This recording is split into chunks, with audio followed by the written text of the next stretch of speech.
Hello and welcome to my new video. हमारा जो class 9th का चैप्टर 1 रहेगा, exploration entering the world of secondary science, जिसमें हम डिस्कस करेंगे कि एक्सप्लोरेशन वर्ड क्या होता है, सेकेंडरी साइंस का मतलब क्या होता है। तो हम देख लेते हैं। एक्सप्लोरेशन का मतलब होता है एक्सप्लोर करना, चीज़ों की जांच पड़ताल करना। वर्ल्ड ऑफ सेकेंडरी साइंस, इसका मतलब होता है कि सेकेंडरी साइंस मतलब हमारी, जैसे कि सेकेंडरी क्लास मिडल में हमारी हो गई कौन कौन सी, 8 तक की जो क्लास है, 6, 7, 8 वो सारी, ठीक है। और सेकेंडरी साइंस का मतलब है हमारी 9th, 10th, 11th and 12th की जो क्लास है, वो उसको बोलते हैं सेकेंडरी साइंस। इसमें इस चैप्टर में ऐसा कुछ नहीं है कि तुम्हारा पेपर आएगा, पेपर मतलब पेपर के पॉइंट ऑफ व्यू से इम्पोर्टेंट बिल्कुल भी नहीं है। ये सिर्फ एक क्या है, आप इसको सिर्फ एक जनरल चैप्टर बता सकते हो कि साइंस के बारे में है ये। तो हम इसकी लाइन टू लाइन करेंगे। तो चलो स्टार्ट करते हैं। इन द मिडल एज, जैसे कि हमने 8th क्लास तक, 6, 7, 8 क्लास में पढ़ा कि साइंस जो होती है, साइंस के बारे में हम बहुत ज़्यादा क्यूरियस होते हैं, इच्छुक होते हैं, चीज़ों को ऑब्जर्व करते हैं और वर्ल्ड को बिल्कुल क्लोजली ऑब्जर्व करते हैं। फिर हमारे क्वेश्चंस भी होते हैं, क्वेश्चंस पूछते हैं कि हाउ थिंग्स वर्क, की चीज़ें कैसे काम करती हैं। इन आर जर्नी, इस जर्नी के अंदर हम डिस्कवर करते हैं कि साइंस जो होती है वो करती है बहुत सारे केयरफुल एक्सपेरिमेंट्स वगैरह करते हैं। हम बहुत सारे आइडियाज को कनेक्ट करते हुए चलते हैं। लिविंग और नॉन लिविंग थिंग्स को हम क्या करते हैं, कनेक्शन, एक इंटरकनेक्शन होता है living and non living things का।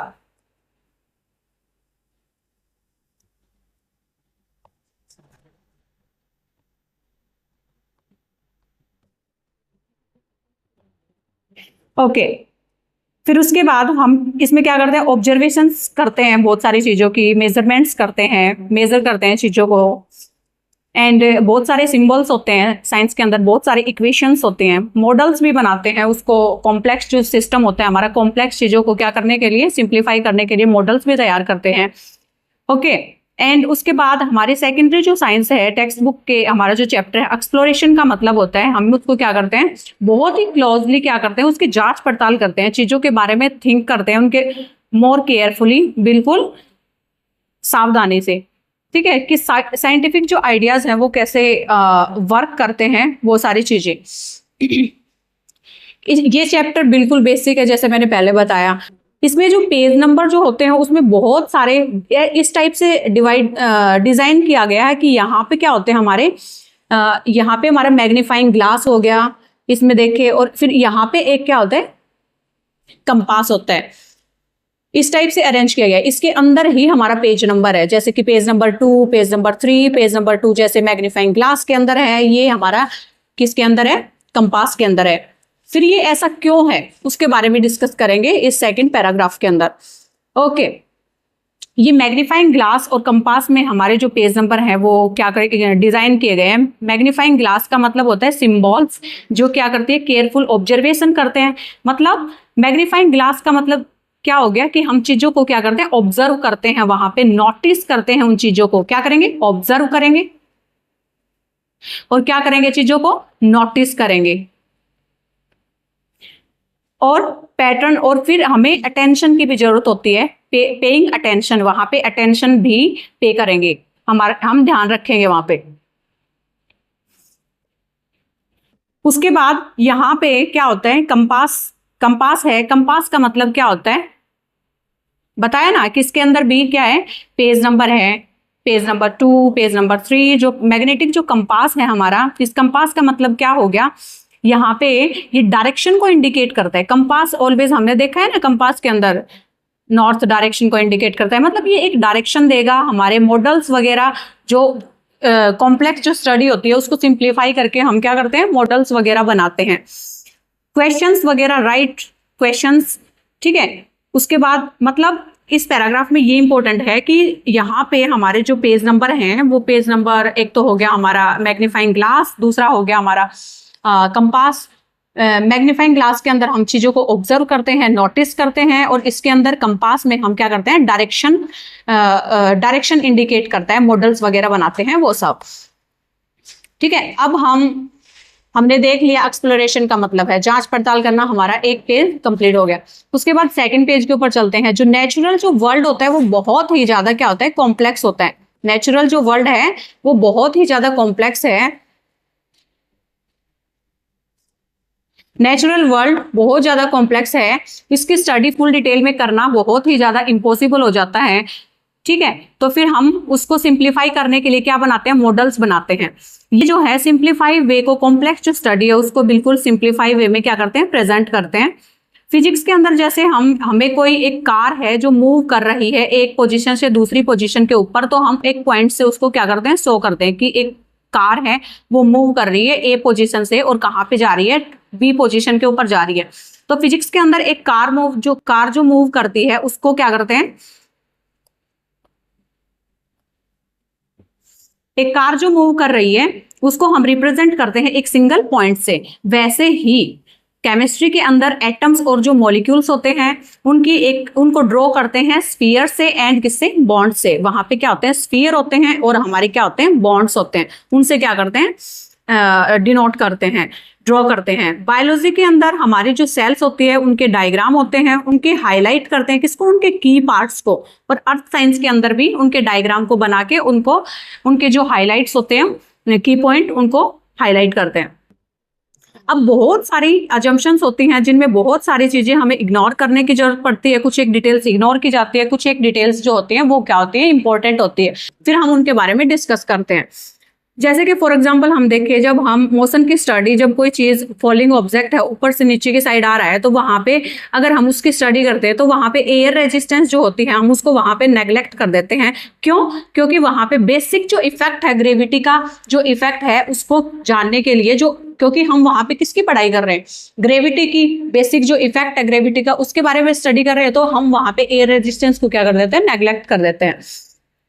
इन बायोलॉजी के अंदर when studying how the heart pump blood, जब अगर हम बायोलॉजी की बात करें कि कैसे हार्ट जो है वो पंपिंग करता है ब्लड की, तो वहां पे हम और भी बहुत सारी सेल्स होती हैं उनको वहां पे क्या कर देते हैं, इग्नोर कर देते हैं।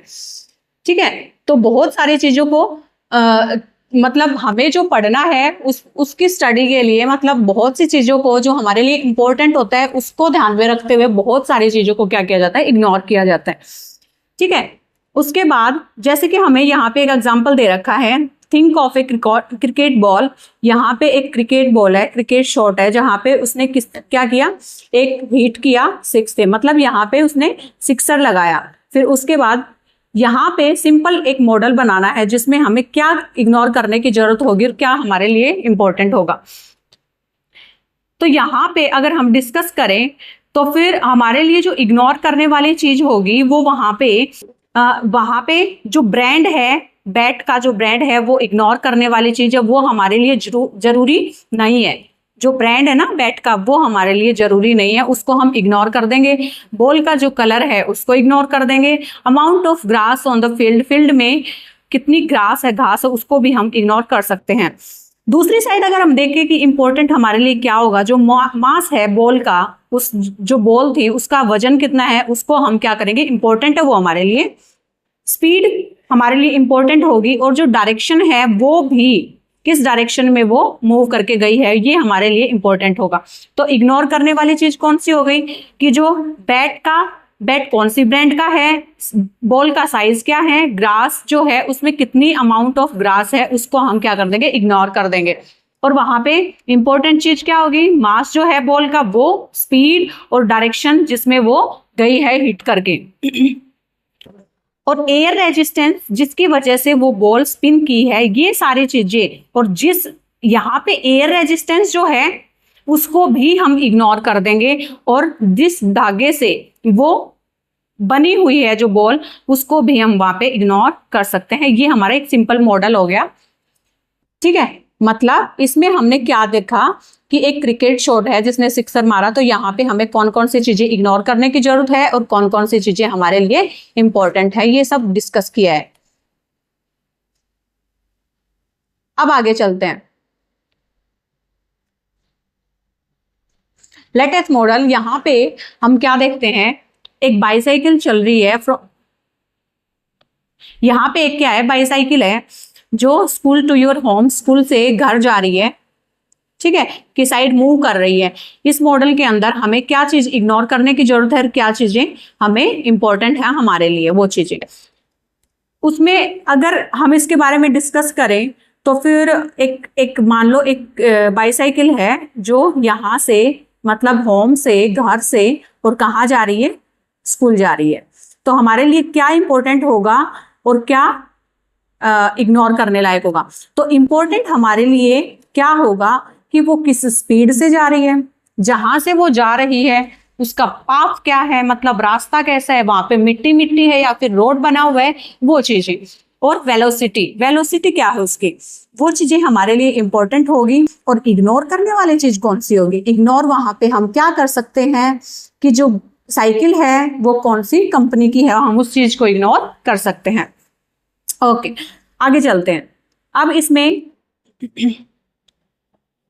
जैसे कि साइंस को जब हम एक्सप्लोर करते हैं बहुत ही ज्यादा डीपली जब एक्सप्लोर करते हैं तो बहुत सारी हम नोटिस करते हैं कि बहुत सारी लैंग्वेजेस यूज की जाती हैं केयरफुली। बहुत सारे वर्ड्स होते हैं जो एवरीडे लाइफ में हम यूज करते हैं, जैसे कि फोर्स हो गया, वर्क, सेल, रिएक्शन, सारे बहुत सारे साइंस में जो हम वर्ड्स का यूज करते हैं। जो मीनिंग जो होता है इनका प्राय क्या होता है, वेरी स्पेसिफिक होता है, स्पेसिफिक आइडियाज होते हैं जो कम्युनिकेट करते हैं बिल्कुल क्लियरली।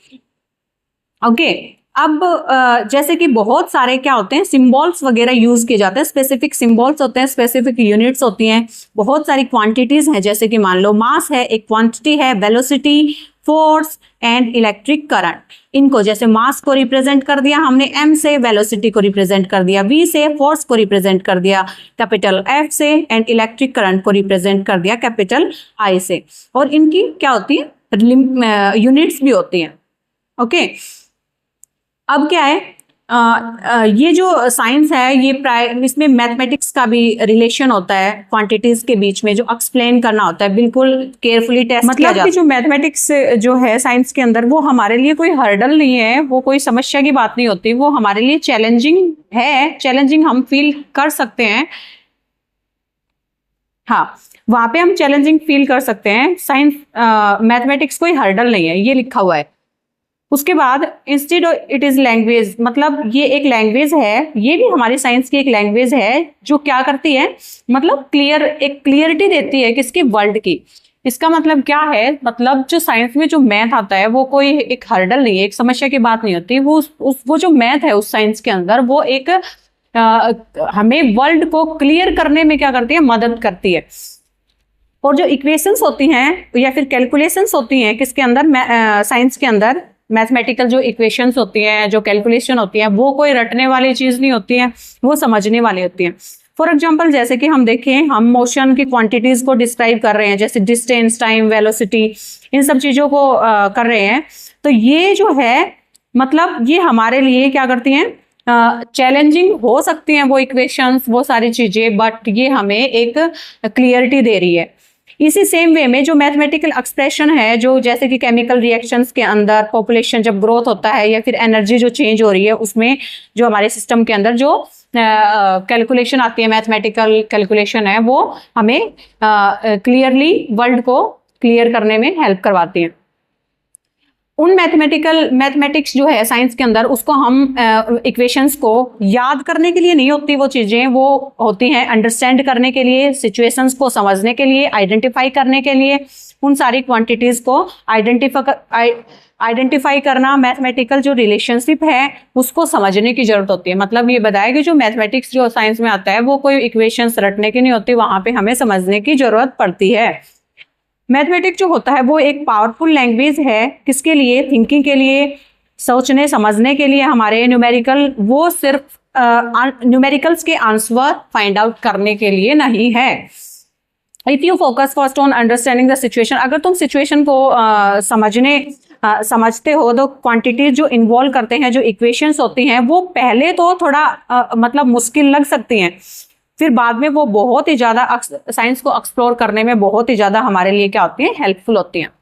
यहाँ पे साइड में अगर हम देखें, थ्रेड ऑफ क्यूरियोसिटी है, मतलब why is the speed of light denoted by C, की जो लाइट की जो स्पीड होती है उसे हम डिनोट करते हैं सी से। मतलब क्यों, ऐसा क्यों है कि जो स्पीड ऑफ लाइट है उसको सी से डिनोट करते हैं, किस लिए करते हैं? ये एक साइंटिफिक सिंबल होता है, ठीक है। इसके पीछे ये हिस्ट्री से आया, मतलब इसके पीछे भी एक हिस्ट्री है जो बेस्ड होता है किसके ऊपर, इंटरनेशनल एग्रीमेंट्स होते हैं जहाँ पे एब्रीवेशंस जो यूज की जाती है। फॉर एग्जांपल जैसे कि स्पीड ऑफ लाइट जो है सी, वो डिनोट स्पीड ऑफ लाइट को सी से डिनोट करते हैं, सिंबल जिसका सी होता है। क्यों? क्योंकि ये एक लैटिन वर्ड है जो सेलेरिटास से वर्ड से आया है। तो इस सेलेरिटास का फर्स्ट जो अल्फाबेट है वो सी है, इसलिए हम डिनोट करते हैं स्पीड ऑफ लाइट को सी से। ठीक है। जैसे कि जो स्पीड ऑफ लाइट होती है वो एक फिजिकल कांस्टेंट होती है, जैसे कि हम देखें ये 299792458, यहाँ पे हम देखें कि ये है 29 करोड़ कितनी मीटर पर सेकंड। ओके, मतलब यहाँ पे था कि स्पीड ऑफ लाइट को सी से डिनोट क्यों करते हैं, क्योंकि एक लैटिन वर्ड है सेलेरिटास, वहां से ये वर्ड आया है, तो जिसको हम सी से डिनोट करते हैं क्योंकि उसका फर्स्ट जो अल्फाबेट है वो सी है। अब आगे जाने से पहले हम देखेंगे ready to go beyond aeroplane fuel है, उसमें मिल्स कैलकुलेशन के बारे में एक डिस्कस करेंगे। एक इंसिडेंट है, पैसेंजर जो है एयरक्राफ्ट एक एरोप्लेन है, उसमें फ्यूल जो है mid flight due to mix up in units, मतलब वहां पे क्या हो गई, यूनिट्स की क्या हो गई, मिक्सअप हो गया एक फ्लाइट को। मतलब कितने फ्यूल की जरूरत थी, 22,300 किलोग्राम फ्यूल की टोटल फ्यूल की जरूरत थी। बट द ग्राउंड क्रू मिसकैलकुलेटेड, उसको मिसकैलकुलेट होने के कारण जो फ्यूल जो रिक्वायर उसको चाहिए था, जिसकी डेंसिटी जो थी वो पाउंड पर लीटर में मेजर कर लिया गया, बजाय कि किसके, किलोग्राम पर लीटर के। तो एयरक्राफ्ट जो था वो 15,000 लीटर 15,000 लीटर फ्यूल की शॉर्टेज आ गई उसके एरोप्लेन के अंदर, and luckily could glide to an emergency landing. और फिर वहां पे मतलब कुछ मिस हैपनिंग नहीं हुआ, अच्छा हुआ, तो फिर इमरजेंसी वहां पे लैंडिंग करवाई गई। ठीक है, तो यहाँ पे हम क्या देखते हैं कि पाउंड और जो किलोग्राम, मतलब हमें चाहिए किसमें था, किलोग्राम पर लीटर में हमें फ्यूल चाहिए था, और वहां पे किसमें उसको यूनिट उस फ्यूल को मेजर कर लिया गया, किस यूनिट में, पाउंड पर लीटर में। तो यहाँ पे यूनिट का ही क्या हो गया, मतलब हमें चाहिए था किलोग्राम पर लीटर में चाहिए था, और कर किस में लिया कैलकुलेट, पाउंड पर लीटर में। तो यहाँ पे यूनिट्स का ही क्या हो गया, मिस कैलकुलेशन हो गया, मतलब यूनिट्स ही चेंज हो गई। तो वहां पे मतलब क्योंकि जो ये आपकी जो पाउंड है और जो किलोग्राम है ये बहुत दोनों ही मतलब डिफरेंट यूनिट हैं, तो वहां पे मिस कैलकुलेशन नहीं होना चाहिए। ओके, मतलब हर चीज की एक स्पेसिफिक एक यूनिट है, वही होनी चाहिए। अब बात करेंगे threads of curiosity. Why is kilogram used everywhere, everywhere मतलब जहां पे देखे वहां पे किलोग्राम ही यूज क्यों करते हैं मास को मेजर करने के लिए। अगर हम राइस की दुकान पे जाते हैं, वेजिटेबल की शॉप के ऊपर जाते हैं, तो वहां पे हम किलोग्राम में ही चीजें लेते हैं। ठीक है, क्यों, क्योंकि यहाँ पे मतलब जो मेजरमेंट जो होता है वो इंटरनेशनल स्टैंडर्ड होता है। क्या होता है, इंटरनेशनल स्टैंडर्ड, इंटरनेशनल स्टैंडर्ड।